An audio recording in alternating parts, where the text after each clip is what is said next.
All right, so today we're going to have MSB and SBS on the show, and we're trying to answer the question of how can you work towards creating a sustainable local scene for ROA?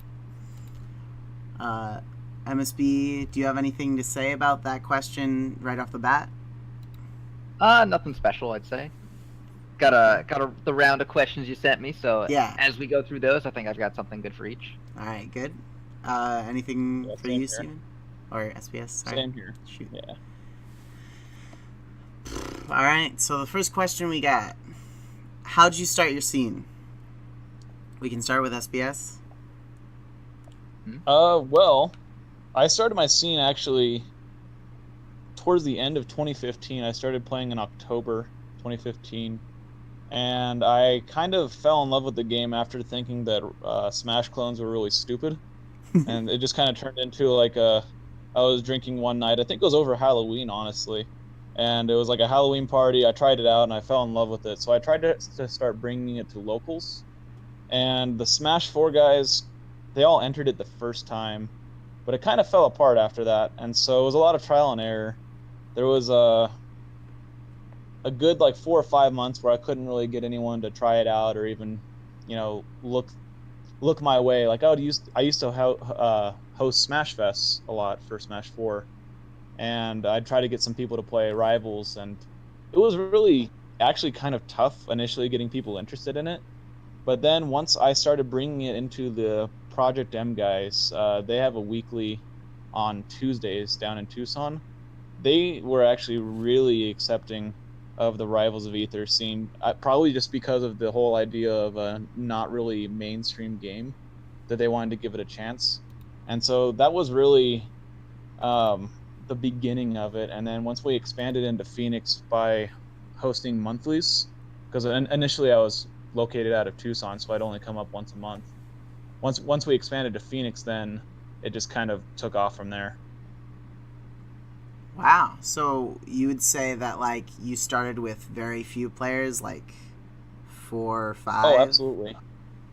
My first Phoenix weekly, once we started weeklies there, had 5 entrants, and 4 of them were from the Tucson carpool I drove up.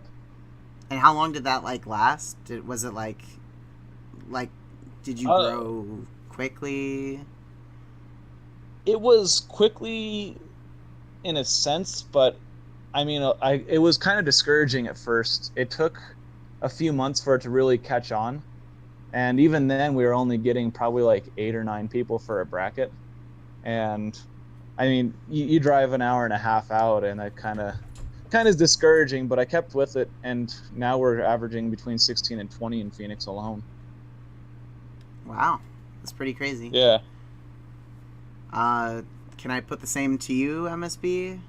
Oh yeah, I've got a long winding tale about Rivals in New York City. So I mean, I figured that even though it was like 2015, early 2016, and no one knew what an Ether rival was, I live near New York City, so there's got to be at least like one person out of the 6 million that plays Rivals there, or whatever. So I check Facebook. I see that Nebs has an event for Rivals. And I'd been there before for Smash 4. I went O2 plenty of times. Familiar with the venue.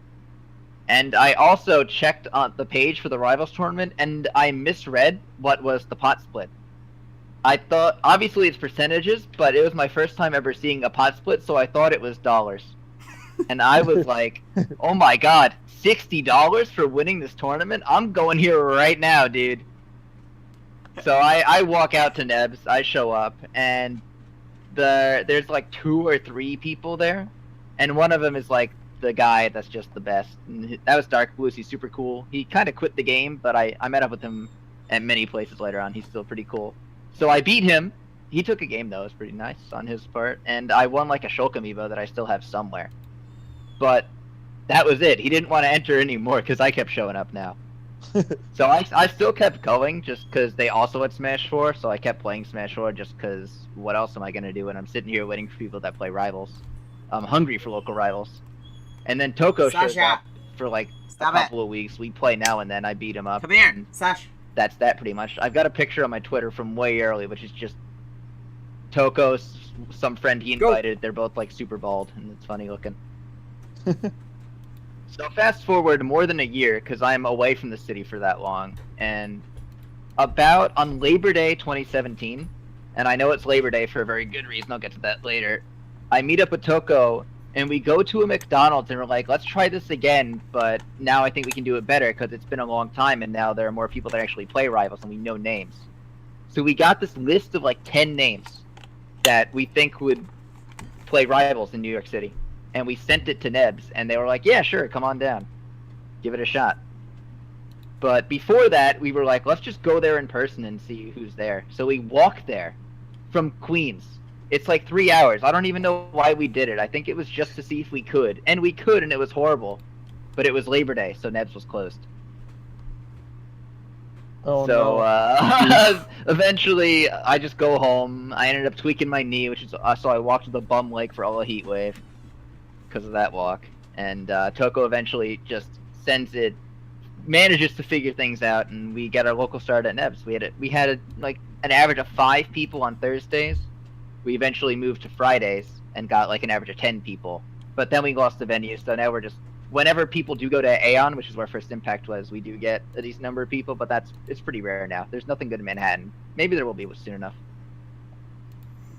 Yeah. All right. Well, just as a little background for this question, probably in early 2017, I tried starting locals here, and I went fairly consistently for like a long time, and it didn't really work out that great. I got discouraged and just stopped. So that was a big inspiration for me, trying to get you guys to do this for my first podcast, because it didn't really work out for me. And apparently now people are starting it up again because of my my third place at Shine. Heyo. So Yo, let's go. Go Zeeb. They're like, yeah, we gotta actually do crowd brackets. heckling that I gave you. Did you hear the shit I was yelling at you? Dude, I got your jacket, so it was all good. Yeah. That's all I needed. I think that when you took a second game against Fullstream, I yelled something about Zeeb is Christ and T-posed. That was kind of awkward. I don't know why I did that. Anyway. We were watching it at home actually, and I was watching it at Zora's place. And we just kept talking about how you have like 95% run sensitivity, like the entire time. Hey, I fixed it. It's 85 now. Nice. Thank God.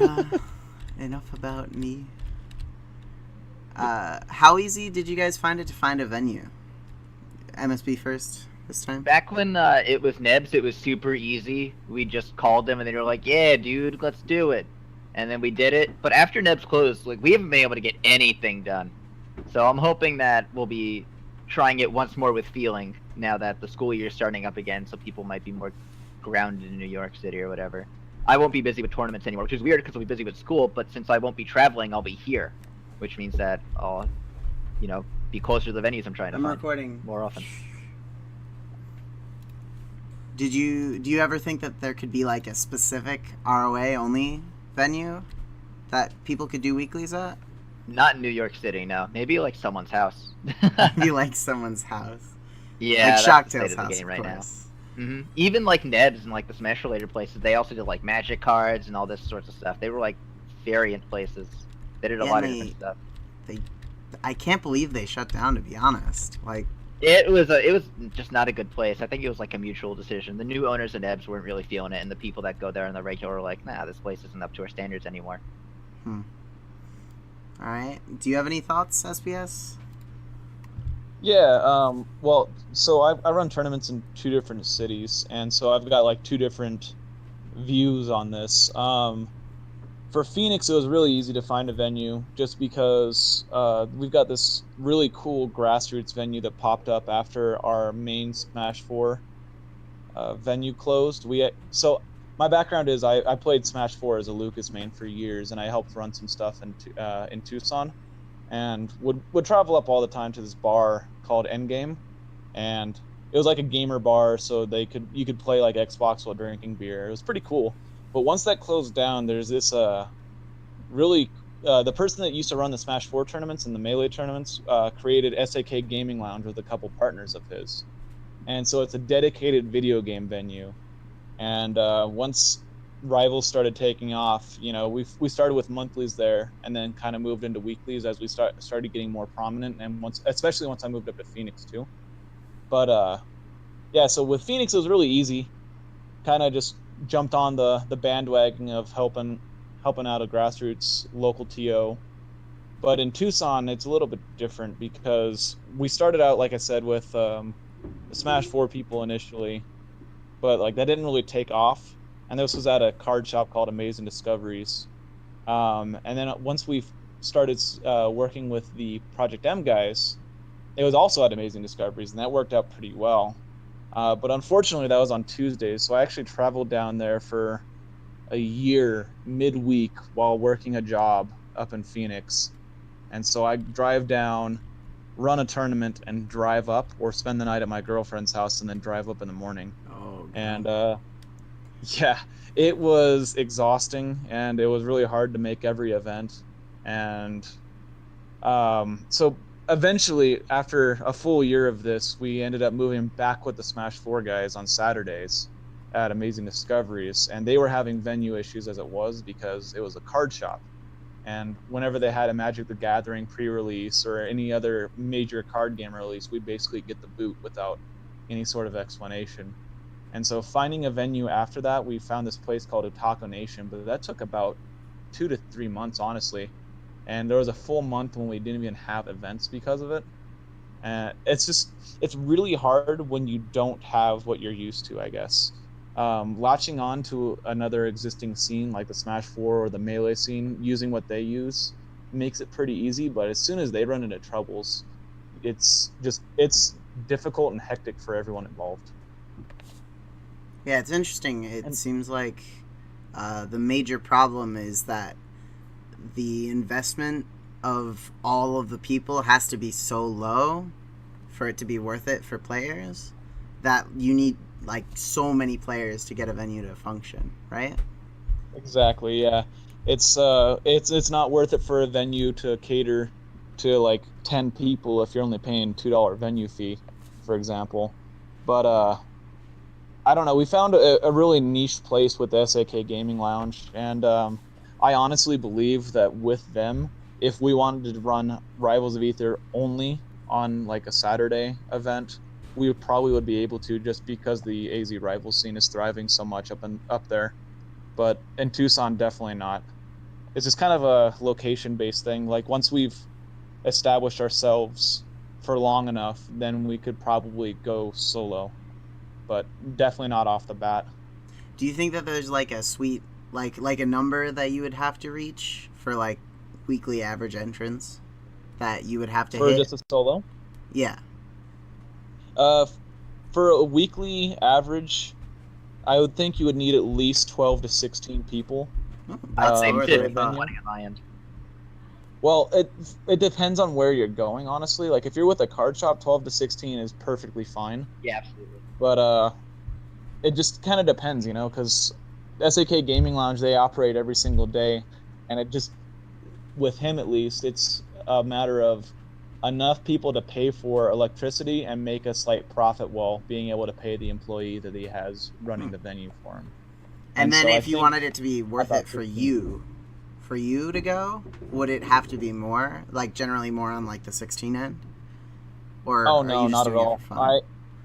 I don't make any money. I actually lose money off of this. I donate pot bonuses every month to the monthlies, and I put in a lot of money towards Cold Snap and Heatwave as well. So this is not a profit for me. It's more of a fun hobby, if anything. That's not like sustainable though, right? For me, it is. As long as I live in the area, I don't really mind doing it. I mean, I work as a geologist, so throwing like $50 every month, or like $10 every week doesn't really hurt me too much. But if I was in a different profession, then yes. Yeah, okay. I get you. Personally, it's not like, well, only 7 people showed up this week, so I'm just not gonna go because I don't want to go. Fuck these guys.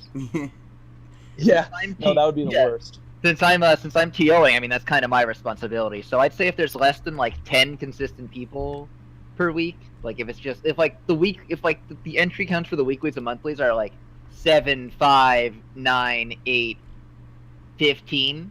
That's not super good. I'd want to change something. I'd want to try something else. But I wouldn't just like throw it in the garbage and say, I guess people just hate Rivals of Aether. Yeah. Wouldn't Yeah, be it's doing that. more of a like you got to show them that you're consistent and able to invest your time into it instead of just giving up with after like a bad month or something. Like a 'Cause, chicken there's or the been egg total thing. we've only had 8, and it's like compared to what we have now, that's nothing. But it's still you got to think of it from the perspective of there's 7 other people who love this game that I love to play that are willing to come out to this, and so you do it for them. Yeah, exactly. It's really important for them too. I know that like people have like reached out to me and said, I really hope you get that new venue up soon. And I'm like, shit, I really got to get that up, man. Gotta do it for them. I'd message you every day, but you know, I only have every so day. much time. So many. Did you expect when you started the scene for it to get to where it is today? Or was that I didn't more of expect just the like- venue to close. Nah, that was kind of weird. But like, even where But it is right the now. overall state of the scene, is stronger than I thought. The Tri-State Rivals Discord was like a joke. It was a ghost town. I thought about leaving it because there was no point. It was just like a place where we showed up and talked about NJQR. And Well, I I was remember like, that. yeah, exactly. So it's actually like a community and a thing now, and that's all because of like what Nebs had going for those few months there, which I didn't. I knew it would be used more, but I didn't think it would really blow up like that. So I'm pretty proud of how the community turned out on that one. Do you think that had more to do with like Sentinel, or was it just the fact Sentinel- that you had kept building up people every week and it eventually just blew up a little bit more? A little bit of both. I think that it was kind of like things were on the decline when Sentinel came in, because Sentinel didn't show up until after the first month, I want to say. I think that Sentinel came to a couple weeklies as just an attendee in September, October, and then kind of vanished into the ether. And me and Toko, we were just talking to each other in TO chat, like, well, remember when Sentinel came? Yeah, where's that guy? Haha, where'd he go? And then all of a sudden in like January or February, he just shows up and does all these crazy things. Basically like the SBS of Tri-State. Yeah. Should get him on here. What am I doing? Let's just. Well, I couldn't. He was busy. There you I go. looked for him, but instead I got you. I'd rather have MSB on anyway. He's more of a memer. Oh my god. Yeah, that's what you need. That's what gets Oh, people up to absolutely. weeklies, dude. I heard the head TO is a memer. Oh, sign me up, baby. Yeah, go ahead. So to answer that same question, I never thought that the scene would grow this big either. Like when I first started it up, it's because I hated playing online. I'd play like an 80 to 100 ping, and it's like I feel my inputs getting eaten. I didn't enjoy it. Whenever I played with a friend locally, and I played a lot of Smash 4 locally, it's like there's such a huge difference. And so I just wanted something to play a game that I loved with people that I knew. And from there it grew into, I mean, the biggest grassroots scene that there is, and it's really crazy.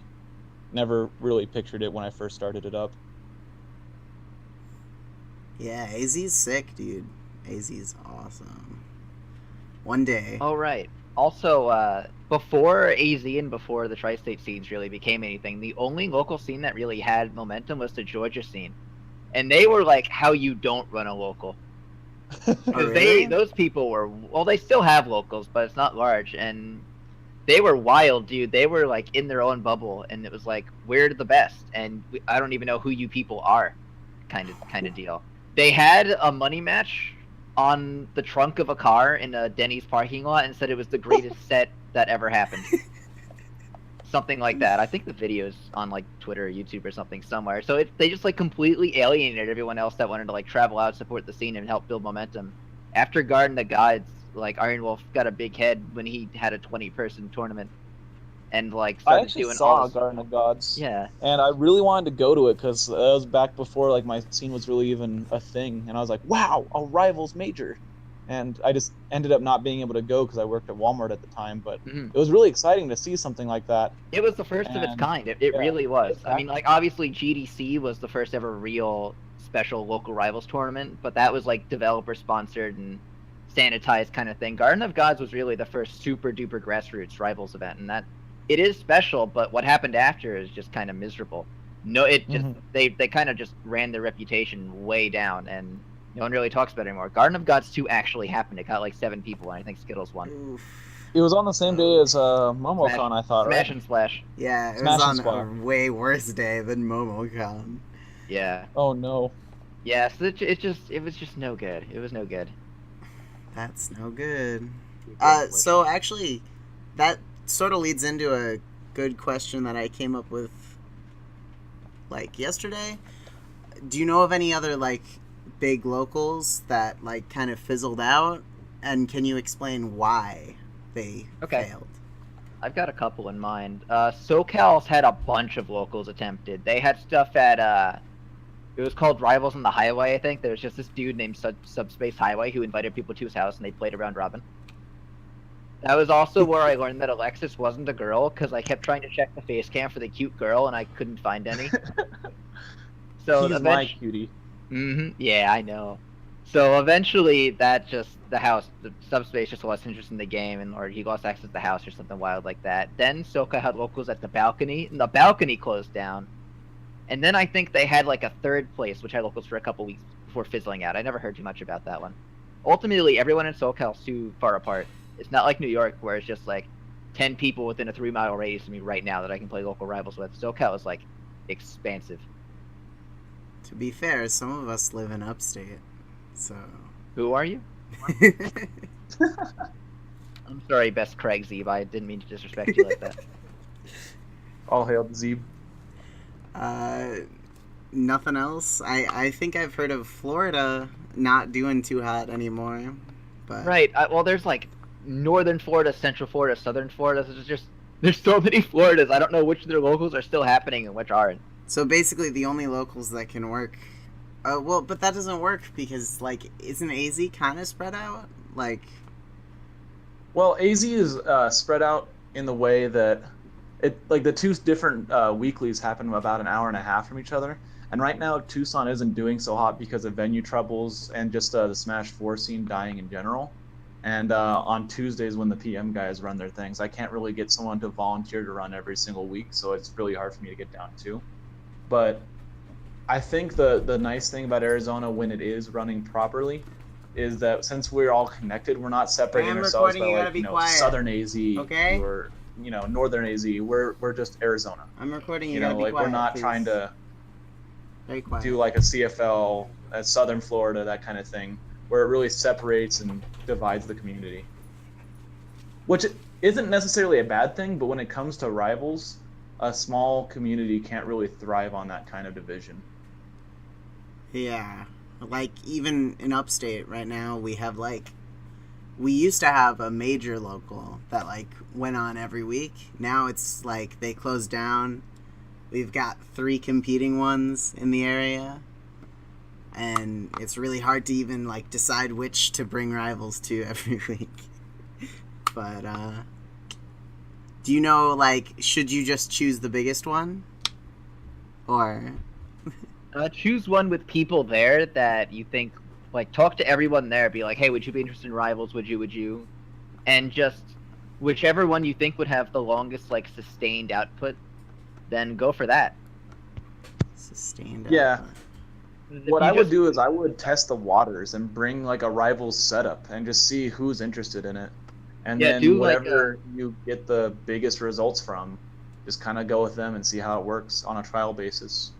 It's like weird. $5 money match, best of 3. Whoever can beat my random gets $5. They're never gonna win. And see how many people end up liking the game. The interesting thing is, like, the locals that want me to come, like, they'll say, like, specifically, are we getting Rivals this week? Can we get ZB to bring his 2 setups to Rivals this week? Seem to get less entrance than the other, like, local that just doesn't expect me to come, and then I'm there and they're like, oh, there's Rivals here, and it's really confusing.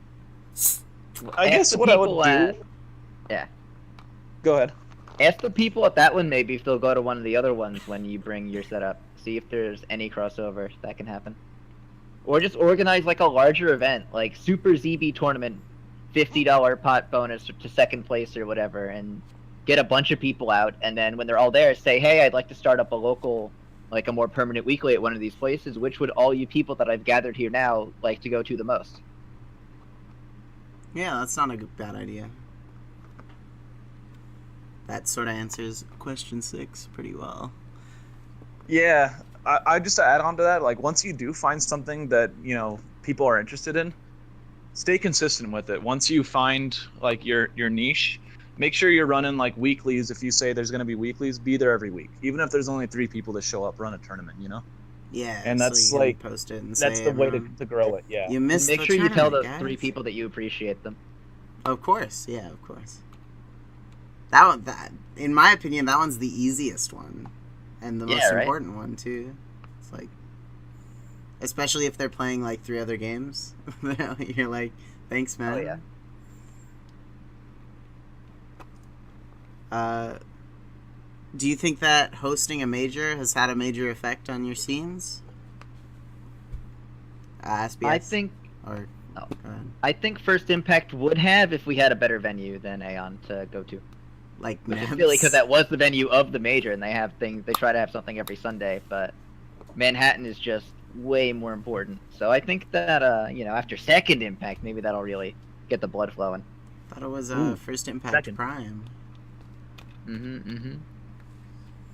I don't want to announce anything yet. Maybe I'll tell you later on the down low. Ooh. First Impactful. It's actually called Even First or Impact. I can edit that out. A hotter wave, and I was like, no.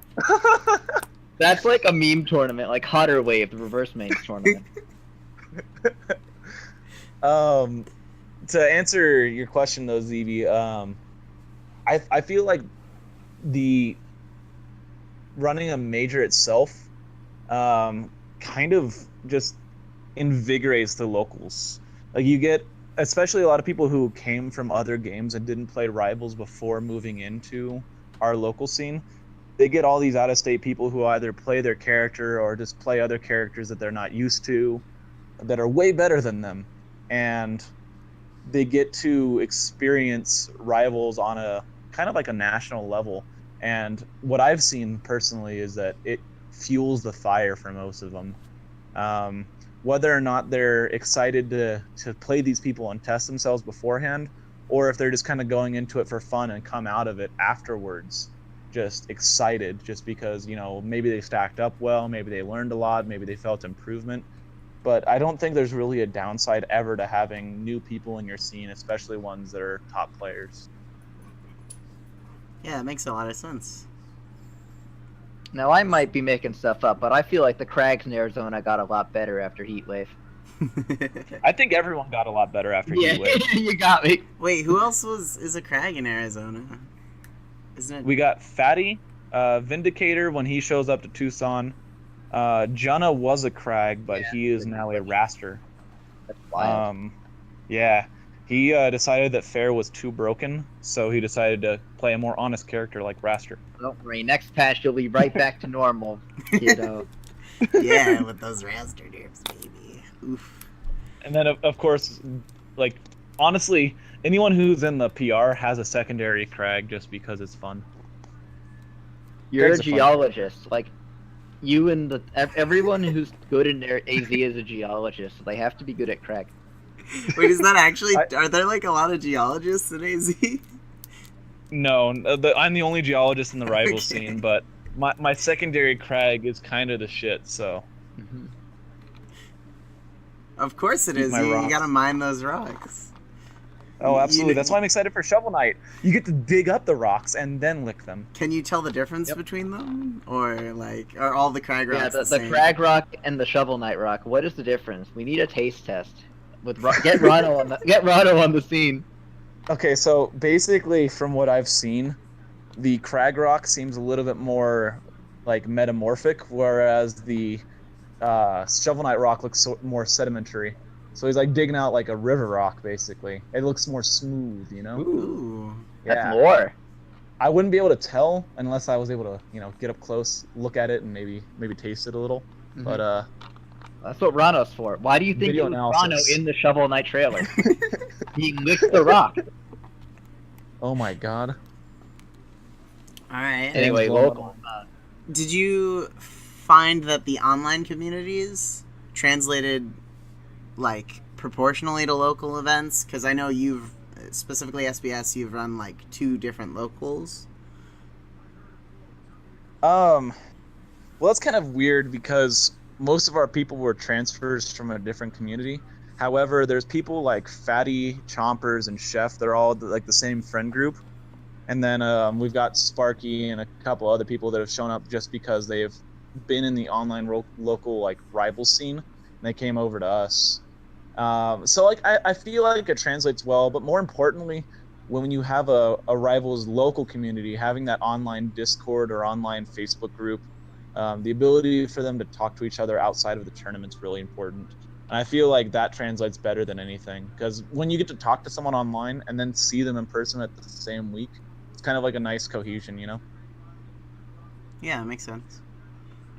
I know Tri-State has had a lot of trouble getting the online community to go to locals. There's like a couple literal who's in Tri-State Discord that just show up and they're like, man, I disagree with this, and this about this local, and I'm like, yeah, but come here. Yeah, prove it. Where are you at? And Fix it. eventually, after much abuse, they just stopped posting instead of showing up to a local. Oh, it's so sad. Oh. Yeah, it honestly, now that you mention it, it can be kind of hard getting the majority online players to come out, but we've usually found success coming to at least 1 or 2 tournaments. Yeah, because it's like Yeah, worth like- it. It's like, come on. Yeah, exactly. And usually when they show up, they want to come back because they realize that everyone in the rival scene is incredibly welcoming.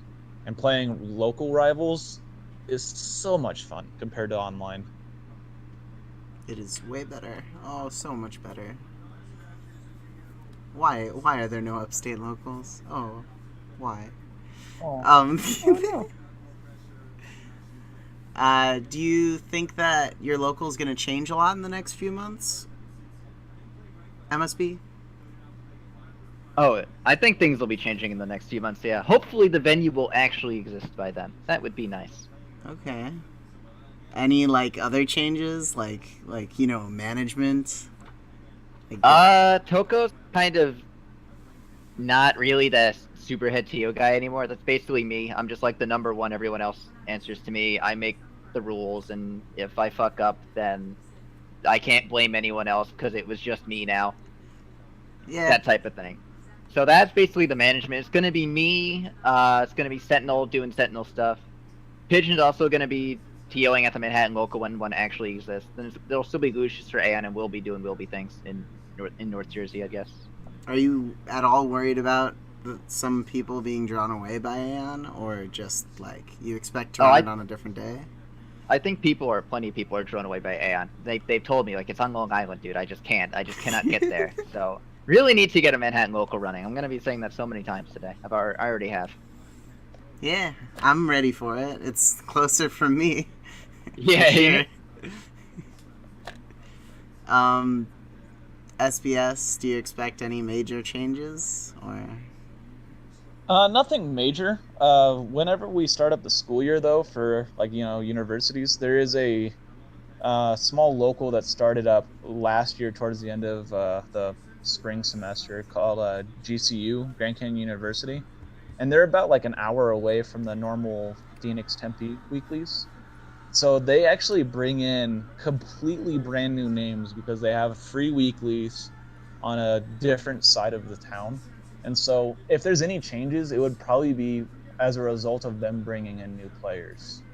But as of, the Tempe Phoenix stuff, just steady growth is the goal. And Tucson is just kind of having a consistent weekly as opposed to losing a venue every week. All right. Do you have any advice for people to quickly improve at locals? Like, this is more for players to get better faster. Yeah. Go ahead. one thing that I see that holds a lot of new players back is focusing on the negatives. That you'll be playing a game maybe as a brand new player and saying, "Wow, this person I'm playing against is using a character that's so broken." And yeah, there's usually some nerfs or buffs that need to happen in the game, but as a new player, you're not gonna be held back by the character as much as you are by your own growth, and so trying to focus on positive aspects to your gameplay, asking questions, and trying to figure out what exactly you're doing wrong, as opposed to just saying like, well, you know what, um, Claren's back air is too big or something like that. Um, that's going to be the way to improve as a lower level player for sure. Is just keeping a positive mindset, playing games with people who are better than you, and asking questions. Asking questions. Oh, and losing is the best way to learn, honestly. Yeah, I completely agree. Losing to MSB has been quite a journey. So. If only I beat Bagel and Debrick could put a stop to your madness. How do MSB tell me? How do I beat you in tournament? Just run on platforms and then run off and do a move. I tried. I'm powerless. Oh, you idiot! You're making it too obvious. Seriously though, do you think anyone in your locals has a chance at beating you anytime soon? Oh yeah, Denzel's gotten really close. I've been pulling it back more lately because I just been trying to play better neutral. Which how my neutral works is it's really good when I'm winning, but when I'm losing, I'm like, well, then playing neutral well isn't working, so I'm just gonna stop because it's the same difference anyway. And I start trying to like cheat neutral again. So it's like a totally bad mindset I'm trying to get out of it. But what that does is that against people that I normally beat, I beat them even harder now because I'm actually like countering them. But I think that it is possible for someone to just beat me up eventually. It'll happen. Always does. Well, Adi exists. But, oh yeah, I mean, besides him, no one besides Adi has taken a tournament off of me. Denzello and Toko have taken like sets where I switch around different characters, but never pure main. I'm pretty sure. I always had hope for Toko to like get good all of a sudden, just because he's like been there and he wasn't playing in the actual tournaments. His mindset is the absolute worst of all time. Yeah. Do you think that anyone in your region has a shot at like getting the big bucks SBS? Oh yeah, man, of course. Since I've made the full switch to Claren, I've actually been undefeated in the scene this past season since July. Like shortly after Hyrule Saga, that's when our last season ended. So July 1st on to present, I haven't lost a set as a solo Claren main. However, I mean, I was dominant for a year and a half as a Forsburn main, and God, I had like a 96% win rate, and then damn Danny came up and started taking sets off me, and the last 2 seasons he's been positive on me until now. But I mean, he just I got him into the game around Genesis Saga, and I think that was January 2016 and 2017, can't remember. Either way, he's grown like crazy well. Obviously Blue came out of the woodworks right around the time of April, June, and then Chompers. My God, I honestly and completely wholeheartedly believe that we have 4 top 50 players in Arizona right now, between me, Blue, Danny, and Chompers. There's a lot of top 50. I think there's 100 top 50 players this season though, so it's gonna be tough. Yeah, absolutely. Like you look at Hyrule Saga and Arizona, the 3 main Arizona players, Danny, Chompers, and I, all placed 17th at the biggest Rivals tournament ever. And you got Blue, obviously, who's out there making waves, went out to First Impact and put on a show and beat Corks at Duelist Kingdom. Yep. I don't know, man. It's this entire RCS season's been nuts. I don't know what we're gonna rate people in the spring. Yeah, it all depends on Genesis. Like Full name out of a hat. Yeah. Because I'm pretty sure Kanzi just Genesis? earned 42nd. Oh my God. Yeah, right. Yeah, before Genesis, I was number 3. And after Genesis, I went from 3 to 6 just because I had one bad tournament. Yeah. It was a really bad tournament. But There's that's a how it really works. big recency bias when it comes to the top 50 list, I think. Oh, absolutely. But So like, yeah, even if you have like a terrible start to the season, I feel like it doesn't really matter as opposed to the end of the season. Because like, I come out, maybe I got 17th at Hyrule Saga, but if for some reason I get top 8 at Genesis 6, it's gonna affect my placement more so than Hyrule ever did. absolutely. Windows got ranked above Chaos in the top 50 just because he won a head-to-head. Yeah. It's crazy. Well, like, what were you gonna do? I could see Windows being above him still anyway, to be honest. We don't know because Chaos hasn't been anywhere since Yeah. Genesis. Chaos hasn't played a He set in keeps America beating since that Transco, head-to-head. I guess.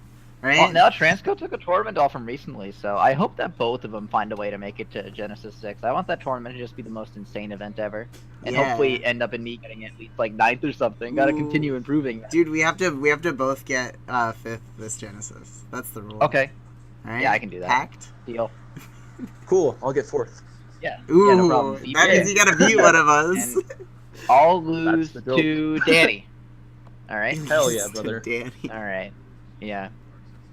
Danny can Same. get 3rd, and then Chompers can get 2nd, and Sparky can get Kicks, I'll 1st. get Wait. first. Oh, Sparky wait, what? can get yeah. first. Sparky wins Genesis. The best timeline. Mhm. Pokemon wins Genesis. Like a year ago, like no, not a year ago, but like 3 months ago, LBO was streaming, and I joked with him that in Genesis 9, we'd all be washed up and retired, and LBO would just be unseated because he's so washed up, and he would play UZB, and you would beat him with Shovel Knight's Air Infinite. This was before Shovel Knight was announced. So I said, yeah, ZB is just the best player now, and he beats you with Shovel Knight's Air Infinite, and then wins the tournament. I'm actually gonna play Shovel Knight as a secondary. So- Oh, better not find any infinites. I did find what's it called? It was like an infinite stall on the. Well, and on the Smashcom build, he has an infinite on Crag, technically. They took it out on the Shine Yeah. build though. Yeah, they did. So they They fixed took a it all lot of out. stuff. Yeah, They dude, fixed- beta does work. It was really good. Yeah, for sure. I think I got like one more question. Did you guys run into any major problems as your scenes grew? Yeah, the venue died. Anything that I don't already know about? Yeah, right. Yeah, I got something Sure. if I may. As the scene grows, you get a lot of new people. And with those new people, you tend to get disagreements between them. And I've noticed that as the scene grows, you get more and more difficulty when it comes to moderating your locals. Like, mainly online.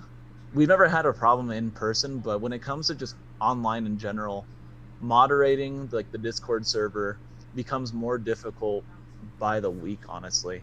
And there's been times where I've had to kick people out of the server because there were two locals, kind of yelling at each other. Some people have left because of it. We had a disagreement between Dadpool and Trofest back all the way at like GTX, and it's like it's hard to keep your own personal bias out. But I feel like as you grow, there's more interpersonal conflicts that you can't really control, and learning how to deal with them on a fair and balanced platform is probably the most difficult thing. That makes sense. Probably nothing so severe on my end. The Tri-State Discord's a bit of a meme hole, but there's not really beef. It's well behaved in that regard. It's The main because they problems like are each other too much. That's the Right? problem. What a bunch of weirdos. The main problems was probably just organizational stuff. It's like there's this team of like 5 TOs that have 5 months to find a venue for this game in Manhattan, of all places, and can't do it. That's kind of bad. And that's obviously on my end as well. Are we gonna look to like piggyback off Nebs when they start back up, or? I don't know anything about that. It'd be kind of cool if it's possible though. I don't want to like have a nice local and then like Nebs is open and suddenly there's competing locals though. Yeah. We already went over that topic. All right. Well, final I question. do have one more thing. Sure, go ahead. There was a question you sent me. I don't know if you're gonna ask it or not, but the Killers question, like the new sick players. Yeah, I said people who plan are on gonna asking beat that? you, but if you got another one, sure, go ahead. Oh yeah. Sorry. Plastic Dinos, Zora and Felix. Those three people. Um, Plastic Dinos recently has been improving like crazy ever since Hyrule Saga. And then Zora, not to be confused with OTK Zora. This is a guy that came from Smash 4, has been really helping us with our scene. He's super sick maple. And then Felix is a Clarin main that actually knocked out Never Eat Cars at Hyrule Saga, like made him get 65th because of it. Wow, Those guys, look out for him. dude, Cars is gonna be scared. He's gonna finally get knocked off that ladder. Oh yeah, man. We got West Coast Maple Zora the King coming up. Hmm. But yeah, got some people, man. In terms of like the top 50 list next season, do you think that there could ever be a local that had, say, 5 spots on that list That'd be consistently really weekly? hard. As the game grows, that'll only get harder. There's no region like SoCal and Melee where it's just like, oh hey, everyone good is just here. Maybe if like Yeah. Cake and Penguin move to Tri-State and you do too, and like we count that as a PR thing, then that could happen, right? Because it Well, would that's be like like top me. 10 almost. Yeah, it'd be like me, you, Cake, Sauce Boss, maybe like Autumn or Denzello could sneak on there as well, and Lucius. I think So that'd be Autumn's possible. already on there. Well, maybe Yeah. not after Shine. Shine is bad for him. No, that sucked for him, dude. He lost to 2 really good people. We got 9 Yeah. because I got upset. That was a horrible day for me. I barely remember any of it. And honestly, like I said with Arizona, I feel like we have 4 right now. But as the game keeps growing, like we've been seeing upsets left and right. Like the last month of tournaments alone has been just insane. So it's hard to say if you can get like 5+ people who are on the top 50 list. But I think if there's any scene that could do it, it would be Arizona or Tri-State. Yeah, it makes the most sense. One day Florida will just have that one weekly that has LZ Windows says, I guess. Yeah, but I mean, Renzo. they got to do it on a consistent basis, you know? Yeah. That's the thing. To get them to come to a weekly together? Ooh. Oh my god. Oh, weekly? Maybe? They don't even come to majors together, dude. Yeah. Alright. Well, any final advice for someone starting their own local? I'm probably going to edit a lot of stuff out. 'Cause Don't get Yeah, discouraged. of course. If you just keep trying new things.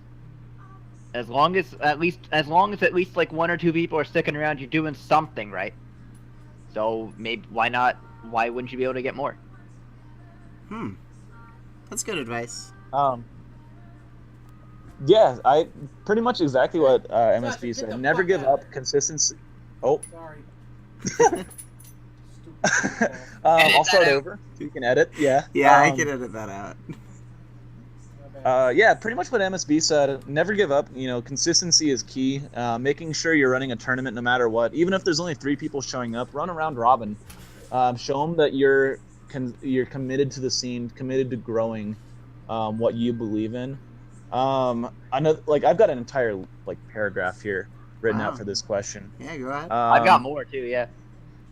Keeping the entry fee low to get new players, or even trying to kind of like buy people into their first weekly is something that I used to do. That's what I used to do in Nebs too.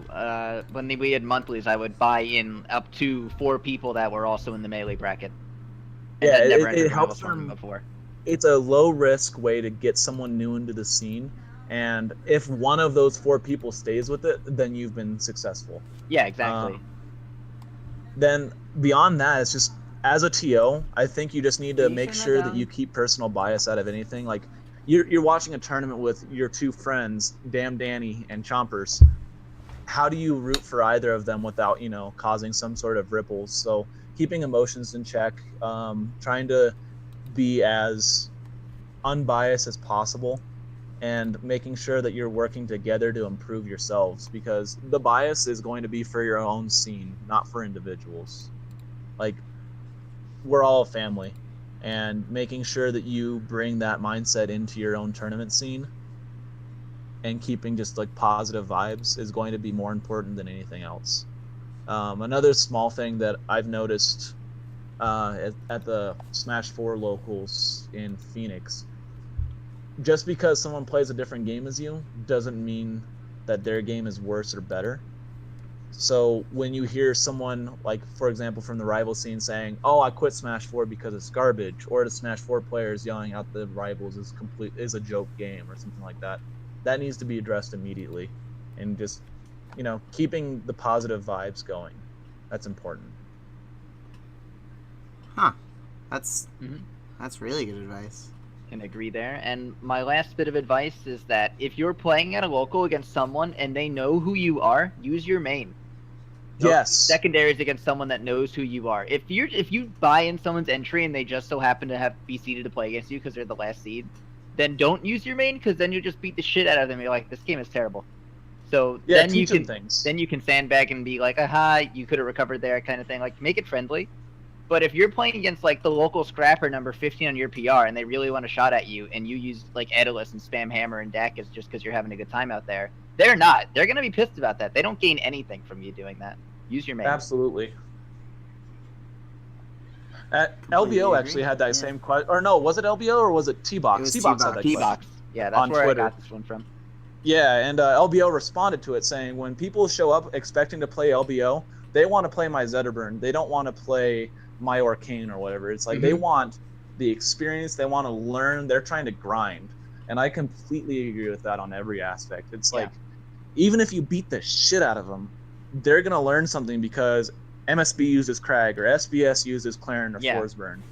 As opposed to, SBS just sticked on me with his meme Crag. Mm-hmm. And I mean, I used to be like that. I used to play random against Enzillo and win the tournament, and I stopped doing that because eventually I stopped doing that because he just got good and started beating me, and I was like, okay, fair enough, I'll play Crag. But he actually started improving even further when I went solo Crag against him. That made me realize that the whole random thing wasn't really helping anybody. Exactly. Learned from experience, because I was just messing around. I was like, oh, it's my local, I can play secondaries because it's fun. But when you go on stream, it's like, oh, hot melee stream with S2J, and he's playing like Peach. It's like, what the when did this happen? I didn't even know yet. No one wants to watch that. Yeah, that's not why people click in, and that's not why people attend in the first place. Yeah, unless you really play it up. Unless you really play it up, like, I'm gonna money mash this guy with my Edalus. It's like, you don't have an Edalus, then there's intrigue. But if you're just doing the same old, but switching characters around, doesn't really benefit anyone. Nice. Yeah, well, that's gonna wrap up the questions. I just wanted to say thank you guys so much for coming on.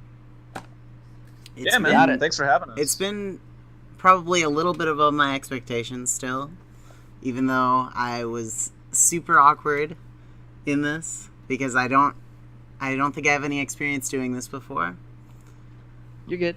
I'm gonna. Yeah, man. It's feel the confidence. You are your own man. The Zeeb. You've made this podcast the Zeeb. Feel it, man. You are the Zeeb. You got third place, man. To be honest, this podcast was made in anticipation of me getting 25th at Shine. So this is gonna be the I'm just trying to learn more about the game and maybe not get 25th next time. Podcast. And I still have. Can you teach me now? What? Can you teach me now? I need to Not learn yet. more about the No, game. you still know more than me. Oh my god. Everyone knows more than me. I do know the political coder. You had to pay me for that one. I did. I paid you. I bought the food with that money. That helped. That was useful. Yeah, so I have 2 other hosts for this show that I'm going to be doing weekly. I have Renzo and Sparks. Because nice. It was supposed to be that we were all kind of bad and just trying to get better. So now hopefully you were the greatest of all time. Yeah, now I'm just too good. Just do really bad at RCS to temper expectations. Okay. Perfect. Mm-hmm. All right. Again, thank you for coming on, and I'm going to stop recording now.